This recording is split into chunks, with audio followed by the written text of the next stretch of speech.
ابھی تک جو فارم 45 ہے اس میں 180 سیٹیں ہیں جس کے پاس سارا ریکارڈ کینڈیڈیٹس کے پاس ہے.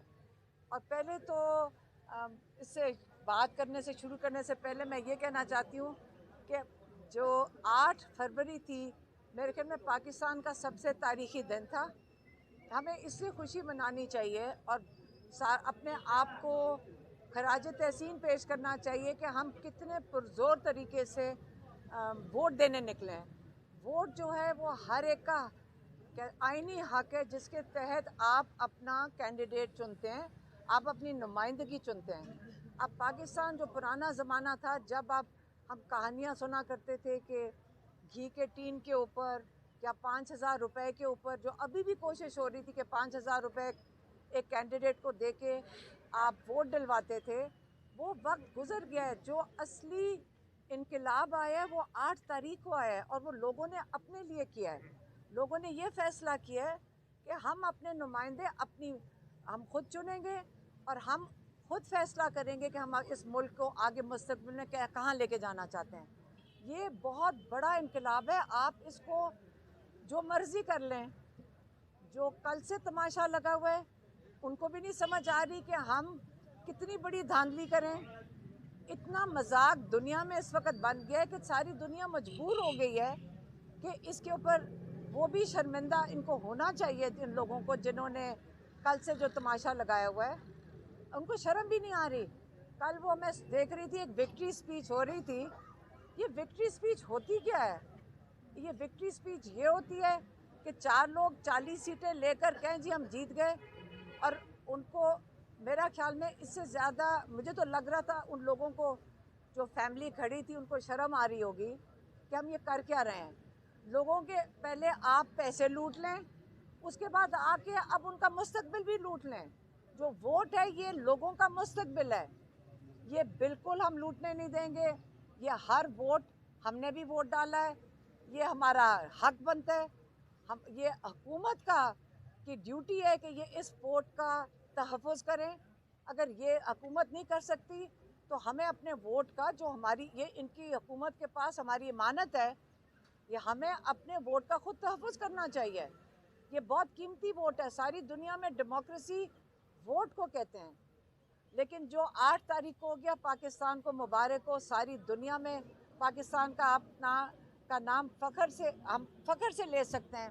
اور آپ نے پاکستان کی بڑی عزت رکھی ہے کہ ہم خوف کا بت توڑ کے آپ باہر نکلیں اور بڑی سمجھداری سے نکلے ہیں پاکستانی, کیونکہ آپ نے یہ بھی دکھا دیا کہ آپ نے بڑی سمجھداری سے بڑی حوصلے سے انتظار کیا کہ جس دن آپ ووٹ دے سکیں آپ نے اس ووٹ کو استعمال کیا ہے. آپ نے کوئی رائٹس نہیں کیے, کوئی باہر انتشال نہیں کیا پھیلایا. تو آپ اب اسی طرح اپنے ووٹ کا تحفظ کریں گے انشاءاللہ. سارے کینڈیڈیٹس جن کے ہاتھ میں سارا فارم 45 ہے, ان کے پاس ساری فارمز ہیں, کون سا کورٹ ہوگا جو اس پہ انکاری ہوگا کہ یہ فارمز جعلی ہیں جبکہ حکومت کے اس پہ اسٹیمپ لگے ہوئے ہیں. اور اب وہ یہ بھی سارے کینڈیڈیٹس کو بتا دیں کہ اپنی فارم 45 بچا کے کہیں چھپا کے رکھیں, کیونکہ اب جو آپ کے اوپر ریڈ ہوں گے وہ فارم 45 چوری کرنے کے لیے ہوں گے تاکہ وہ ایویڈنس ختم کر دیں. یہ طریقہ اب نہیں چلے گا. جو ایک سیلاب آیا, جو سونامی عمران خان کہتے ہوتے ہیں, انسان لوگوں کی آئی ہے. لوگوں نے اپنے حقوق کے لیے کھڑے ہو, اب اس کو آپ روک نہیں سکیں گے جتنی مرضی دھاندلی کرتے ہیں. میڈم یہ بتائیے گا پلیز کہ ابھی جو ہے وہ ہم نے دیکھا کہ آزاد امیدوار جو تھے ان کی نشستیں سب سے زیادہ رہیں, باقی جماعتیں جو ہیں ان کی نشستیں کم ہیں. تو یقینی طور کے اوپر اب جو آپ لوگوں کے مخالف پارٹیز ہیں وہ ایک مخلوط گورنمنٹ جو ہے وہ بنانے کی کوشش کریں گی.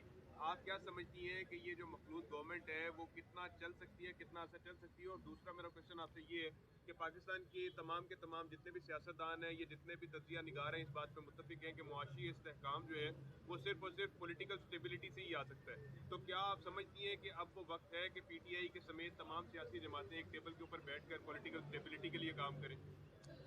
دیکھیں, عمران خان تو ہمیشہ سے کہہ رہے ہیں, کون سا دن ہے جس دن روز عمران خان نے یہ نہیں کہا کہ پولیٹیکل سٹیبلٹی سے اکنامک سٹیبلٹی آئے گی؟ کب انہوں نے یہ نہیں کہا؟ اب یہ ہے کہ پاکستان نے پچھلے 2 سال میں دیکھ لیا ہے کہ کہ جب پولیٹیکل انسٹیبلٹی ہوتی ہے تو ہماری اپنے گھر کی جو اکنامکس ہیں وہ بھی تباہ ہو جائیں گی. اب یہ ہے کہ سب سے پہلے تو یہ پہچانیں کہ پاکستان نے کیا فیصلہ کیا. آپ بھول جائیں پارٹیوں کا, آپ بھول جائیں پی ٹی آئی. یہاں تو پی ٹی آئی کوئی نہیں ہے, کوئی سمبل نہیں ہے, یہاں تو سب آزاد ہیں. پہلے آپ یہ سمجھ لیں کہ یہ ووٹ کس کے لیے, کس نے ڈالا ہے. آپ نے ووٹ کی حفاظت کرنی ہے. یہ ووٹ لوگوں کی قیمتی امانت ہے. پارٹیاں آپ سارے بیٹھ جائیں جی, آپس میں مل کر بیٹھیں اور ملک چلائیں. آپ مجھے تو یہ بتائیں کہ میرا ووٹ کدھر ہے. پہلے جب میرا ووٹ کا فیصلہ پہلے میرے ووٹ کا فیصلہ ہو پھر کسی کو بیٹھنا چاہیے. جنہوں نے بھی ہمارا ووٹ چھپایا, چوری کیا یا بدلا ہے, پہلے وہ ہمارے ووٹ کا حساب دیں. ہم جنہوں نے ووٹ ڈالا ہے ہمارے اوپر کون, ہمارا فیصلہ یہ تھوڑے سے لوگ بیٹھ کے کریں گے؟ نہیں, لوگوں نے فیصلہ کرنا ہے اپنے مستقبل کے بارے میں. میڈم, عوام نے رجیم چینج کے جو ماسٹر مائنڈ تھے ان کو ریجیکٹ کر دیا ہے. آپ ان رجیم چینج کے ماسٹر مائنڈ کو کیا پیغام دیں گی؟ اور وادی نظر میں دیکھا جائے تو جو سانحہ 9 مئی ہے اس کو لوگوں نے